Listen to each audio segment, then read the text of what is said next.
Bonjour mes amis intuitifs. Alors aujourd'hui un nouvel exercice de divination que je dédie spécialement à une lectrice de Nouméa qui m'a dit qu'elle adorait ce genre d'exercice. Donc voilà, c'est pour vous aujourd'hui, enfin cet exercice aujourd'hui est dédié à la Nouvelle-Calédonie et Nouméa en particulier.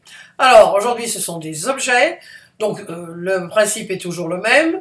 Vous posez votre question, une question égale une réponse.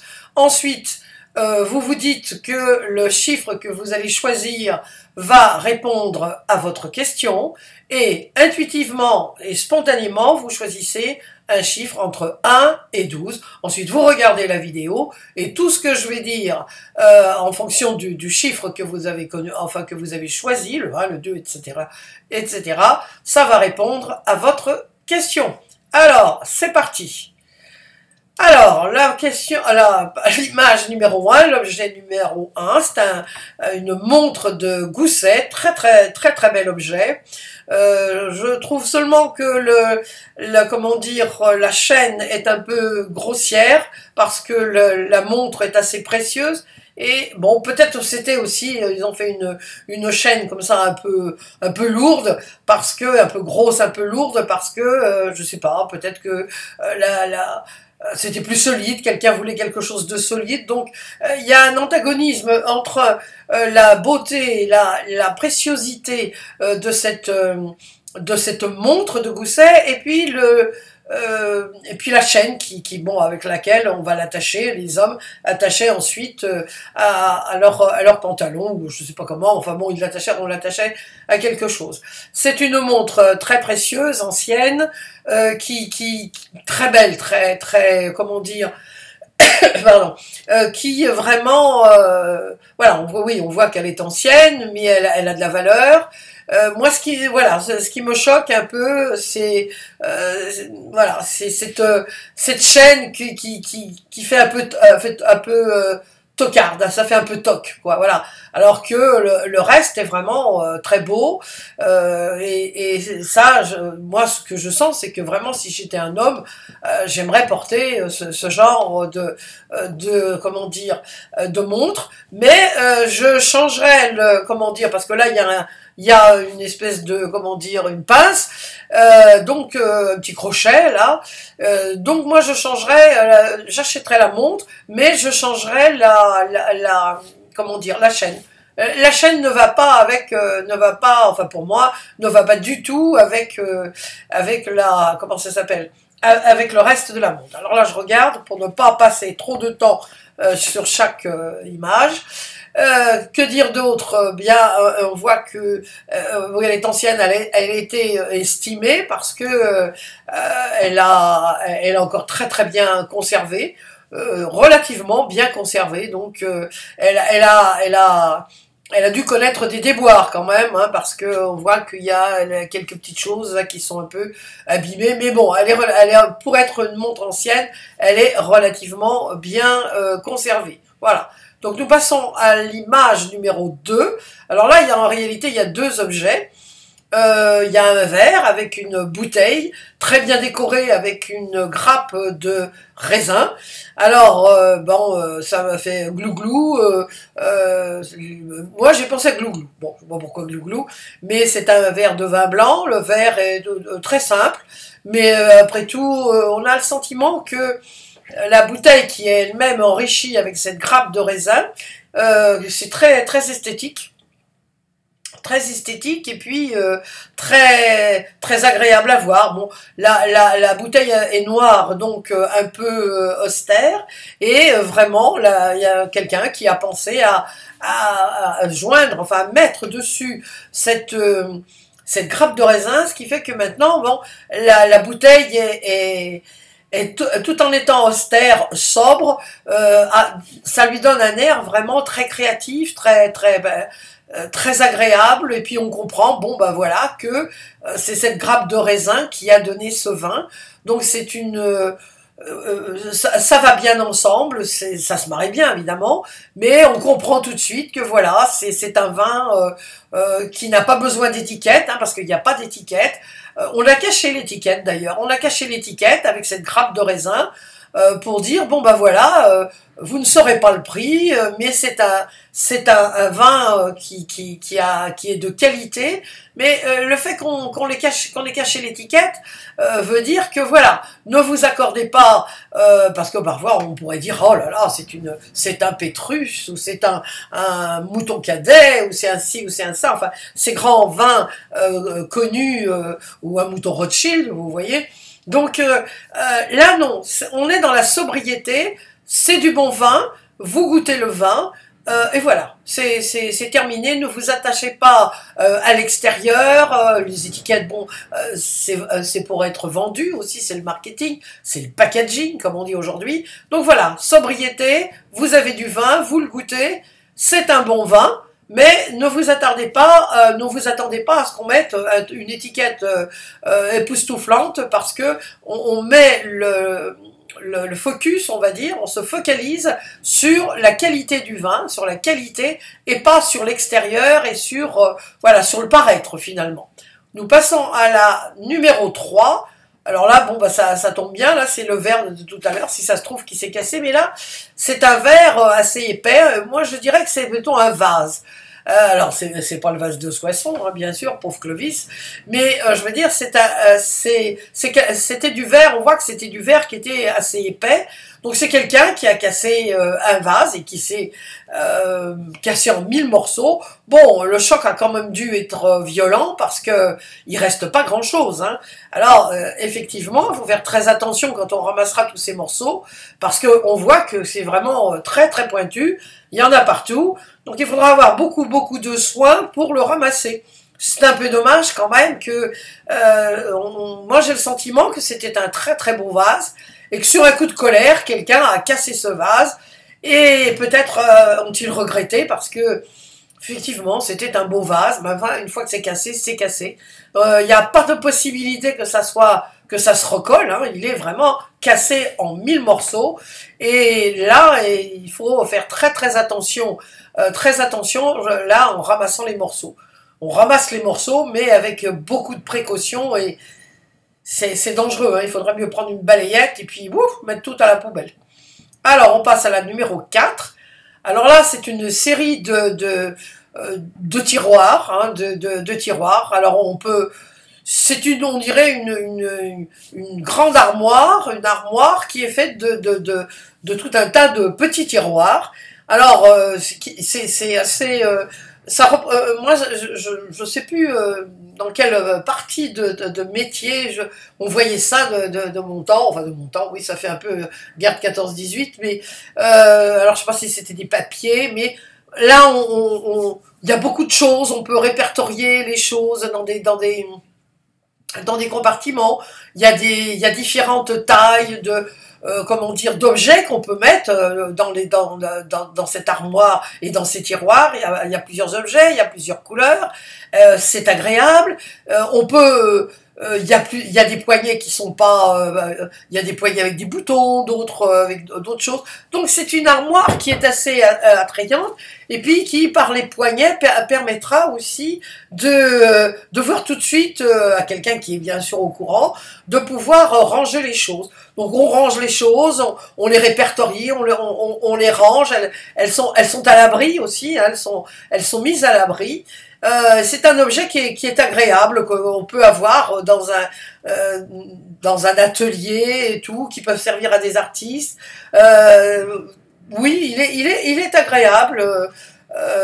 Moi, j'aurais facilement quelque chose comme ça. Moi, j'adore avoir des tiroirs, des trucs, des boîtes. Donc, en réalité, ce sont des tiroirs, mais ce sont des boîtes où on peut cacher des choses, où on peut découvrir après des choses. C'est vraiment une armoire objet, enfin un objet très intéressant pour moi qui est fascinant, qui est vraiment fascinant. Bon, on peut y cacher des choses, mais seulement aussi on peut découvrir des choses qui sont cachées. Donc c'est vraiment, c'est un très bel objet. Enfin un grand objet, mais un très bel objet. Ah, alors on passe là à l'objet numéro 5.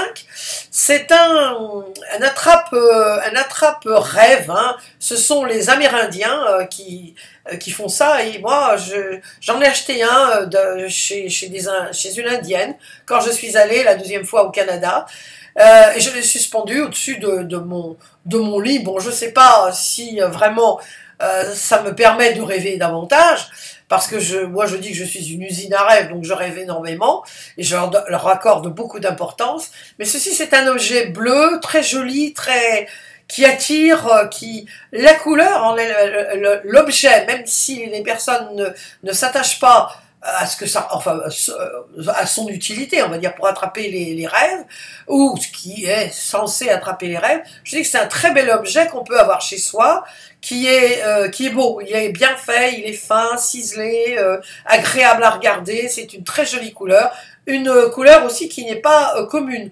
J'ai rarement vu des attrape-rêves dans les foires, ou même au Canada, chez ces deux dames qui en vendaient, c'était beaucoup plus coloré, ou d'autres couleurs. C'est la première fois que je vois un attrape-rêve aussi joli et de cette couleur. Donc quelque chose d'original, de simple en même temps, sobre, mais très original et de très bon goût, très agréable à regarder, et qui a un côté un peu mystérieux dans la mesure où effectivement les rêves, les rêves, évidemment notre mental il clique, c'est plus lui qui mène la danse, donc automatiquement c'est un monde mystérieux, hein. Donc un très bel objet que chacun peut avoir chez soi, ou que chacun peut avoir chez soi. Enfin, je veux dire, c'est pas même si on pourrait l'avoir juste en décoration, tellement c'est joli. Voilà, c'est vraiment très joli. Numéro 5, on passe au numéro 6. Ah, une boussole. Alors moi, quand je dis perdre la boussole. Alors la boussole, effectivement, c'est pour s'orienter, mais alors moi je sais pas me servir d'une boussole.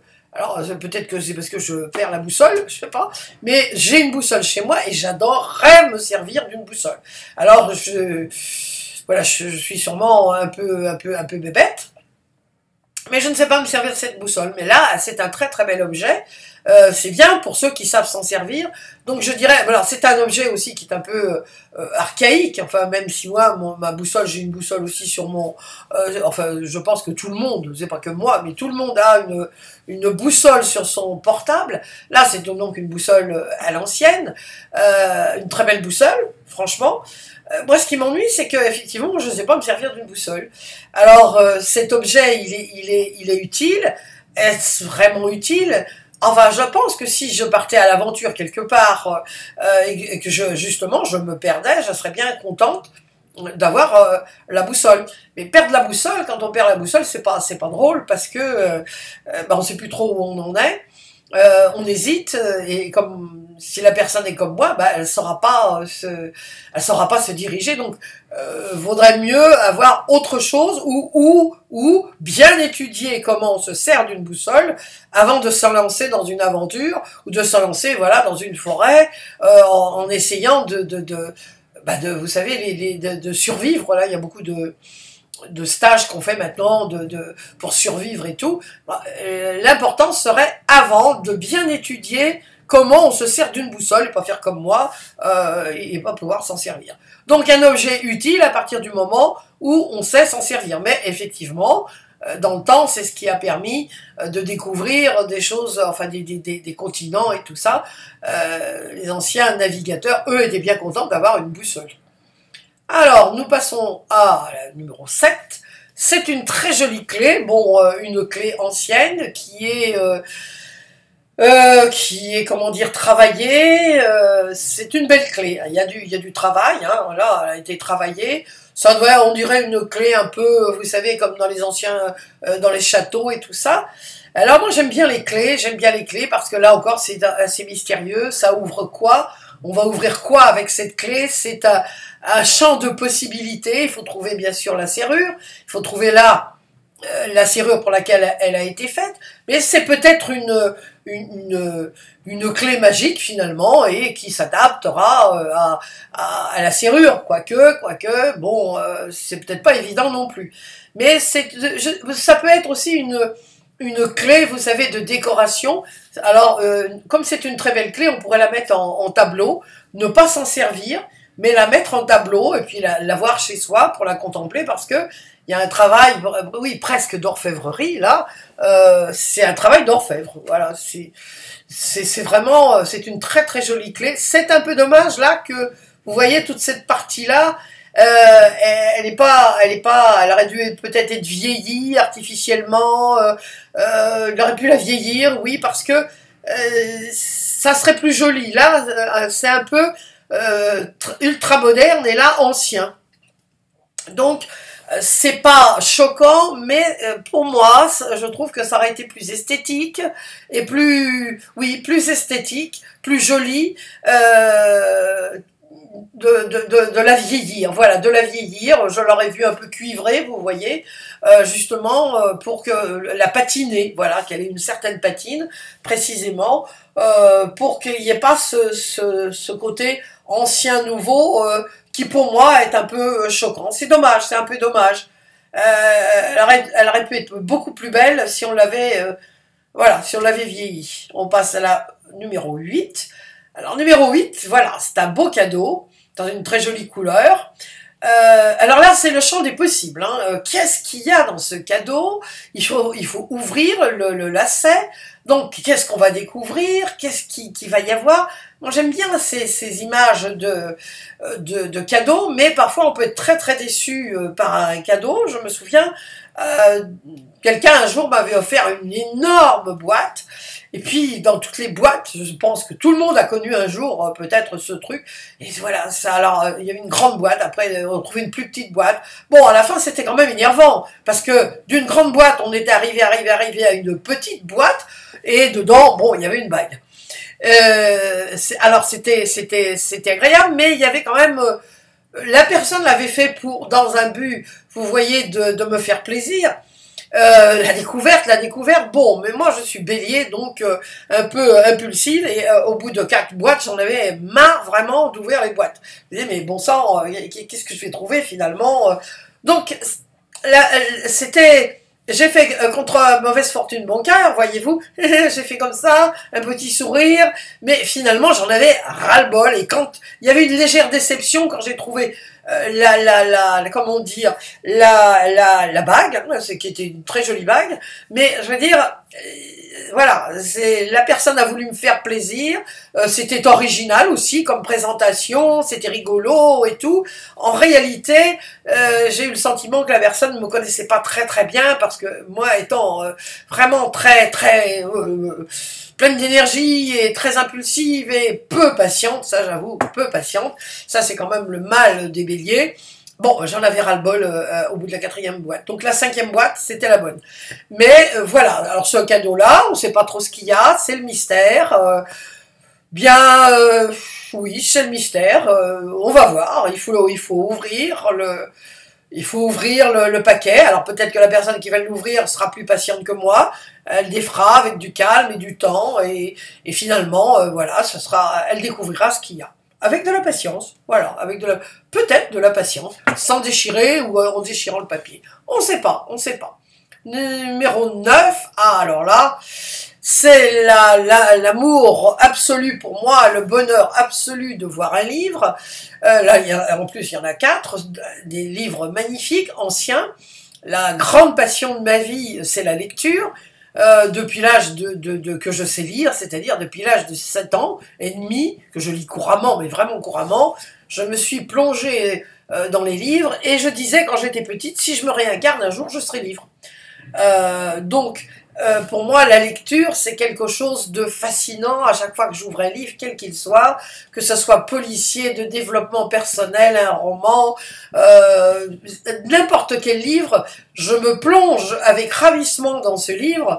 C'est une aventure, je découvre les gens et j'oublie un peu le reste. Hein. J'avoue que je m'y plonge complètement. Donc, un livre, pour moi, c'est l'ouverture sur le monde, c'est l'ouverture sur les découvertes, sur l'aventure aussi, sur l'intuition. Je lis beaucoup de romans policiers, donc ça me permet... Ouais, j'aime bien découvrir quel est l'assassin, ou celui qui a volé, ou celui qui a tué, peu importe. Ça aiguise mon intuition encore. Là, ce sont de magnifiques livres anciens. Les livres anciens, ils ont été... il y a de la patine là aussi. Les livres anciens, ils ont une vie. Je dis pas que les autres n'ont pas de vie, mais là, on sent qu'ils ont été conservés aussi. Ce sont des livres qui ont une histoire, mais qui ont une histoire par leur ancienneté, hein, parce qu'évidemment, quand on prend un livre, il a une histoire. Hein. Tout livre a une histoire, puisque celui qui l'écrit, c'est déjà une histoire, hein, celui qui écrit le livre. Mais là, il y a la patine du temps, il y a le temps qui a passé, il a été conservé, il est peut-être passé dans la famille ou dans divers mains. Donc c'est une découverte, c'est quelque chose qui est très beau, on voit qu'ils sont très beaux, mais très anciens, hein, très anciens. Donc c'est une magnifique découverte. Et c'est très joli comme image, ça donne l'idée de plongez-vous voilà dans la découverte de ce livre qui va vous livrer ses secrets agréables, qui va vous transporter dans un autre monde, dans le monde fascinant du sujet du livre. Donc pour moi, c'est une image extrêmement positive. Et pour moi, personnellement, je n'ai qu'une envie, c'est de me plonger dans ce livre. Et non, pas de vous oublier, je ne vous oublierai pas. Alors là, j'ouvre une petite parenthèse. C'est que... ça ne fait pas partie du 9, hein, des personnes qui ont choisi de la réponse pour les personnes qui ont choisi la 9. Tout ce que je dis, même si si subitement je vous dis oh là ça a envie de me gratter, excusez-moi je tousse ou j'éternue, un truc comme ça, tout est à partir du moment où je n'ai pas dit c'est comme là maintenant je viens de dire j'ouvre la parenthèse, ce n'est plus dans l'image numéro 9, ça fait partie de ce qui est dit et qui peut être décodé, qui vient peut-être vous donner une partie de la réponse ou des éléments de réponse à votre question. Tout ce qui est dit, à un moment donné ou à un autre, est un élément de réponse. D'accord? Alors on passe à la 10. Oh là, c'est un tableau. Pardon. Un magnifique tableau. Oui, je tousse. Là, tonton, tu tousses, comme aurait dit Fernand Reynaud. Alors là, c'est un magnifique tableau qui est, comment dire, on peut y mettre ce qu'on veut. J'ai choisi tous les objets tout à l'heure, quasiment comme ça, tout en fermant quasiment les yeux, voyez-vous. Et j'avais aimé ce tableau précisément parce que je voulais y mettre des choses. Donc là, c'est une porte ouverte. Enfin, c'est un tableau ouvert, mais bon, je dis c'est une porte ouverte sur ce qu'on veut. On a carte blanche. On peut y mettre. Franchement, on peut dessiner ce qu'on veut, on peut y pendre. Moi, j'ai un tableau comme ça où il n'y a rien, mais je pends. J'ai mis des petits clous et je pends mes colliers dessus. Donc, les colliers sont dans un cadre. Et là, c'est pareil. C'est vraiment une possibilité. Je dirais tout est possible. Voilà, tout est possible. Vous pouvez faire de ce tableau la décoration que vous voulez, vous pouvez y mettre ce que vous voulez, le bon comme le mauvais. Alors c'est à vous de choisir et de vous dire voilà, qu'est-ce que je veux y mettre, qu'est-ce que je souhaite mettre dans ce tableau, qu'est-ce qui m'inspire spontanément, et bien voilà, c'est la porte ouverte. Moi je verrais derrière un immense voilà ce que j'y mettrais, je mettrais un chemin qui va vers un futur, un chemin qui monte, qui voudrait dire, un futur, on va vers un futur qu'on ne connaît pas, bien sûr maintenant, puisque c'est le futur, mais tout nous est permis, voilà, tout nous est permis. Mais ça pourrait être autre chose. Mais moi, c'est plutôt, j'y mettrais derrière un magnifique paysage, avec un chemin qui monte légèrement, entouré de fleurs, avec un beau paysage campestre, voilà, de la campagne. Voilà, numéro 11, un briquet.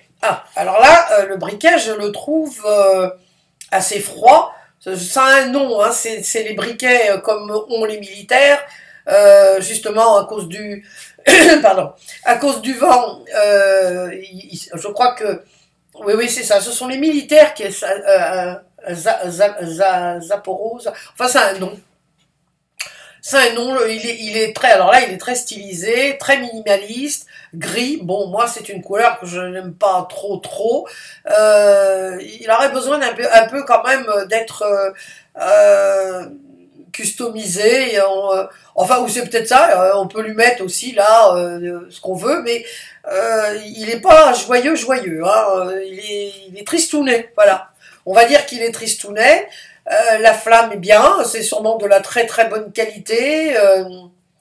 Il peut, ah ça, je pense qu'il est robuste. Hein, il peut là, si c'est un militaire qui l'a, ça va résister. S'il y a du vent et tout ça, il fera ça comme ça. Il se protégera un peu.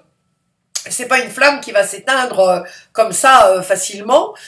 Puis de toute façon, même si ça s'éteint, hop, ça se rallume. Mais je le trouve, il est vraiment minimaliste. Bon, enfin, après tout, on lui demande pas d'être peut-être beau. On lui demande seulement d'être pratique, utile.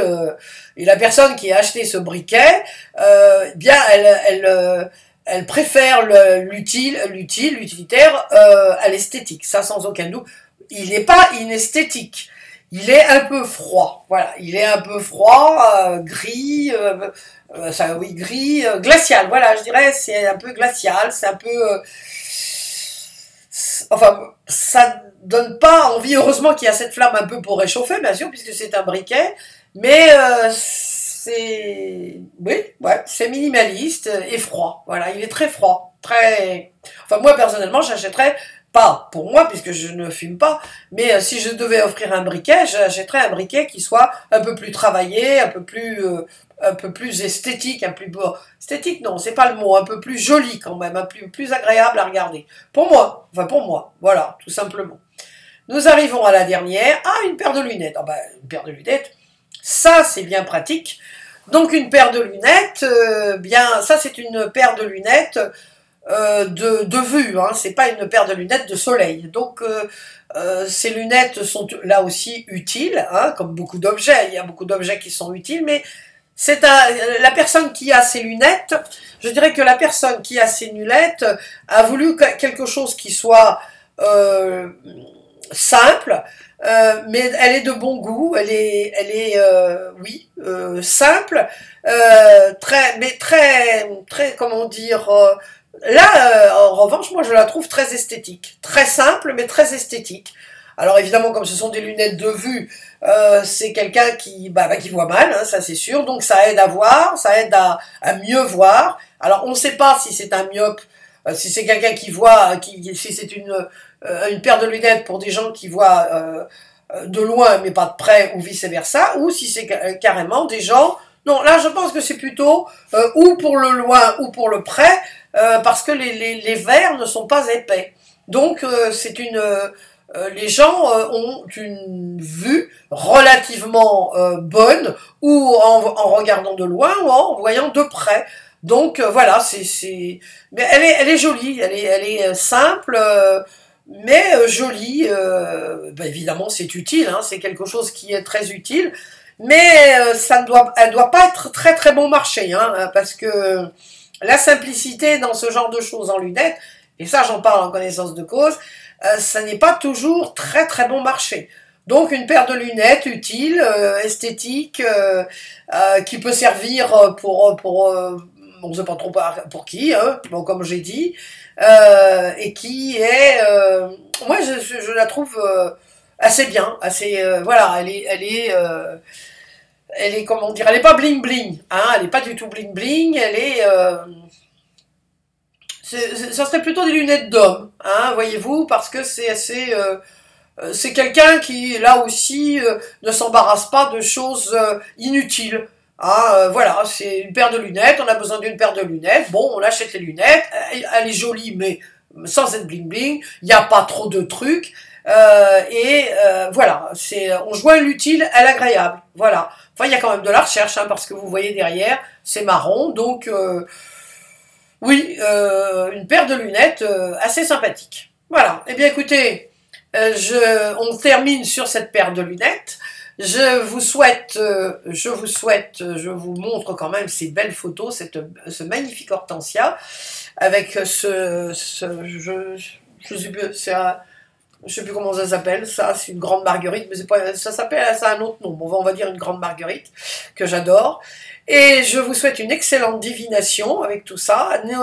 Vous pouvez me poser vos questions sur YouTube ou dans les commentaires de l'article. De toute façon, tous les commentaires qui sont faits sur YouTube, je fais après un copier-coller et je les mets dans les commentaires du blog pour que, effectivement, ma réponse serve à tout le monde. Donc, je vous dis à très très bientôt, bonne intuition et à dans 15 jours.